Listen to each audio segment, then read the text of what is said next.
ராயப்பா, இன்று காலை சேவல் கூவுவதற்கு முன்பு நீ என்னை மும்முறை மறுதலிப்பாய். கர்த்தாவே, என்னை அப்படியா நினைத்தீர்கள்? அவர்களும் வந்து விட்டார்கள்.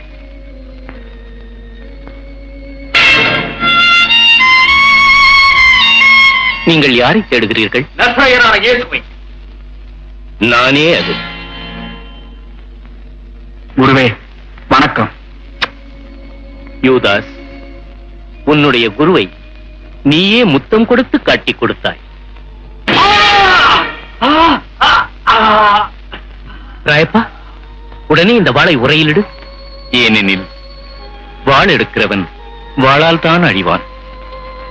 சீடனி, பிரபு, காதை எடுத்து உரிய இடத்தில் வை.